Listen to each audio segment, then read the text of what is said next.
That's right. Thanks, Daniela. It's time for Catching Up with Carly, presented by Meyer. Today, I am joined by a very special guest. We have Lieutenant Colonel Jeff Day, who just retired after over 32 years in the service. Thank you so much for your service, Jeff. How's it going? I'm doing well, thank you. I appreciate you guys taking the time to honor me today, which I'm very honored that you guys are doing this. It's a very humbling experience. Can't express how great it is to be retired and how great it is to have support from the Tiger community. I really appreciate everything that they have done. Absolutely. You have nothing but our support. So let's dive into some memories. Let's talk Tigers. So, being from Detroit, what are some of your earliest Tigers memories? Oh boy, lots of good ones. I remember just Tigers. That was all the talk about growing up. I grew up in Detroit. I was born in 1970. We lived on 7 Mile down by Hoover. And we had an empty field next to our house. We were always playing baseball. Going down to the old Tiger Stadium was a trip that we did a lot. Just lots of good memories going in through there. Growing up as a kid, I was often told that I had like Mark Fidrich hair growing up, the bird pitcher. So, going out and just, the old Tigers teams back, from, the World Series back in the 80s. Just lots of good memories from, Trammell and Kirk Gibson and, all those guys. It was just really inspiring, to watch them and to see, good things coming out of Detroit during those times, because we know back then there was a lot of hard times, in Detroit. My dad worked for General Motors down in Hamtramck for a while. Of course, we know what happened down there. But that and Sparky Anderson, man, I just love Sparky Anderson. Just watching him, it was just that was just like the epitome of a cool cat. He just was like kept things together. He was cool, he was calm, and yeah, just the things that he did with the organization were impressive. Love it. Okay. And a little bird told me that you would go to Tiger Stadium. Your uncle had seats from the stadium in his Yeah, house. my Yeah, he does. So my uncle Tom's got a couple of seats from Old Tiger Stadium in his house. So it's pretty cool. When we go up and visit them, we get to sit in them and hang out and relax. But when that stadium came down, there was a lot of good memories in there, and I think it was pretty cool that he was able to get some memorabilia out of there. It's funny you say that. I remember growing up, my older brother, who's 5 years older than me, he had sand from the mound in Tiger Stadium. I thought it was so Oh cool. wow. Okay. Yeah. Yeah, that's a good idea. So, prior to this COVID-19 pandemic, you were scheduled to deliver the game ball to the pitcher's mound from the game ball delivery program. It was supposed to be on July 4th, and your family was going to be there in town to celebrate your retirement. Now, of course, we know what happened with the season being delayed. You're scheduled to be honored by the game ball dedication. Not that this is the same as that, but we wanted to get to talk to you. Like, what would that have meant to you, and what does that mean to you to be honored in that way? Well, I was really excited about what we had planned to do, and I tell you, Brandon is a world class public relations guy. He went out of his way to help us out, get everything set up, and of course, Mother Nature came in and took over, and so that's what happens. But traditionally, when we retire, we do a ceremony, and usually we'll get people together in a small room and just have a simple ceremony and have a dinner or something afterwards. But we wanted to do something different, so we wanted to do the retirement ceremony at Comerica Park. And what better time than the 4th of July to celebrate, our nation's independence. So, we had it set up to deliver the game ball on that day and then have the ceremony up on one of the decks. And then, you know, things happen. So now we're on to this route. And I was approached by Brandon, said that they wanted to dedicate the opening game ball to me. And I was flabbergasted. I was just taken back. I said, wow, that's an honor. It really is, because it's the opening day. It's the opening game ball.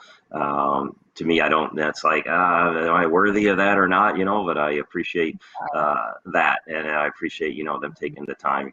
There's other places and people that need to be recognized as well. You touched on it, and let me expand on it a bit. So you are scheduled to be honored by the game ball dedication, where your name will be on the game ball, placed on the pitcher's mound on opening day. So that's incredible. I Wow. mean, you Yeah, that deserve it more is. Yeah. now. Yeah. I'm really honored. That's even when you say it now, I'm just like, wow, you know, that's very humbling. Yeah. Well, it's the least we can do to say thank you. So now let's talk. You touched on the 4th of July. What does the 4th of July mean to you? That really begins our freedom. That's our freedom as a nation. We are the best nation in the world. We do have a lot of work to do. We have to keep fighting for the rights for everybody. Um, Fortunately, it's taken some.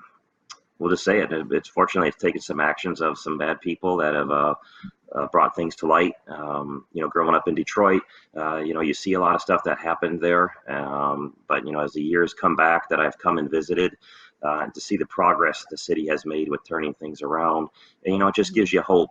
So you hope with, the 4th of July, our independence, our freedom, and that, just instill hope in people that, change can happen. It can. And while you were deployed overseas, did you look forward to coming home and watching those Tigers games or watching them while you were deployed? Yeah, actually, while watching deployed was a big thing. I had an office in Japan. It was a very nice office when I was stationed there the second time, and they would come on. The Tigers games would come on during the day, in the mornings for us, or late in the day. So depending on the time zone difference, get them on. Um, Other times when we were in Iraq and Afghanistan, being able to catch the games there, sometimes it would be about 3, 2 in the morning, something like that. But, that was a good break. We appreciate the American Forces Network broadcasting those. We appreciate the Major League Baseball allowing the American Forces Network to broadcast those games. So it does make a difference, when you're doing your job and there's a lot going on, when you can sit down and have a distraction and talking about sports, and how much how much better the Tigers are than Kansas City, Cleveland, all those other teams, so, and the Yankees and the Red Sox. So yeah. Love it. A little chirping. It is nice to have Yeah, that. yeah, definitely. You're so far away from home. Right. Yes, definitely. You spoke on Kansas City. Now let's talk about that. So you said you were stationed, we talked previously, you said you were stationed in Kansas City and you were able to go to the game in Kansas City when Miggy clinched the Triple Crown. What was that memory I like? did. That was so awesome, and I didn't really fully understand what was going on. I never heard the word Triple Crown before until I was reading the news that he was coming up. And when I was stationed in Kansas City in 2012, this was really the first time I've been stationed somewhere close to a city that had a Major League Baseball team. Of course, the Okay. Kansas City Royals. Mhm. And so Kansas City Royals, a very friendly team, friendly to military. They do well with the ticket prices. And so I saw the Tigers were coming to town. I said, definitely got to go. So I went down, and I was at his game when he won the Triple Crown. I was sitting behind the Tiger dugout about 7 rows back. And I tell you what, man, it was just an incredible feeling, to see that happen in person. And I saw his family bring his daughter down to the field afterwards. So it was just, an incredible feeling just to see that happen, and just to realize, what goes behind that Triple Crown. And the Mhm. spring of 13, when we were still there in Kansas City, when the season started again, I was actually at a game that Prince Fielder hit a foul ball, and I actually caught that ball. And Oh, no way. I was, yeah, I did. So, and then I gave it to a friend of mine because his son was with us. So it was his first baseball game. So I was able to do that. But it was pretty cool just to see them, hitting like crazy, man. Just the way they hit the balls were awesome. Yeah. I love that. And if we haven't had the best of luck, the Tigers, that is, in the last season, but looking forward to this next season. It's a shortened season. It's a little weird, but what are you expecting from the Tigers? What are we going to see this season? I'm expecting better than last year. How about that? Mhm. Yep. Nowhere to go but It's up. really hard to follow. Yeah, yeah. Set the expectations high. But yeah, it's really. I'm curious. I'm watching this pitching. I want to see where this is going to go, because the dugout makes or breaks it. So Mhm. if we got a good pitching team that can get us through the games, and that's where I feel some of the challenges have been, especially towards the end when it's that seventh, eighth, and ninth inning, and then that's sometimes where we feel our losses at. Well, I love it. And I know you're positive. I'm positive about the season. We're all looking forward to it. Yeah, And I just want to give you yeah. a special thank you so much. And we appreciate your service and all you've done for us and this country. Thank you so much for joining me and catching up with Carly, presented by Meyer. It's been a pleasure. Awesome. Thank you. Y'all take care. I appreciate you having me. Go Tigers. World Series champions coming up this year. All right. I love it. I love the positivity.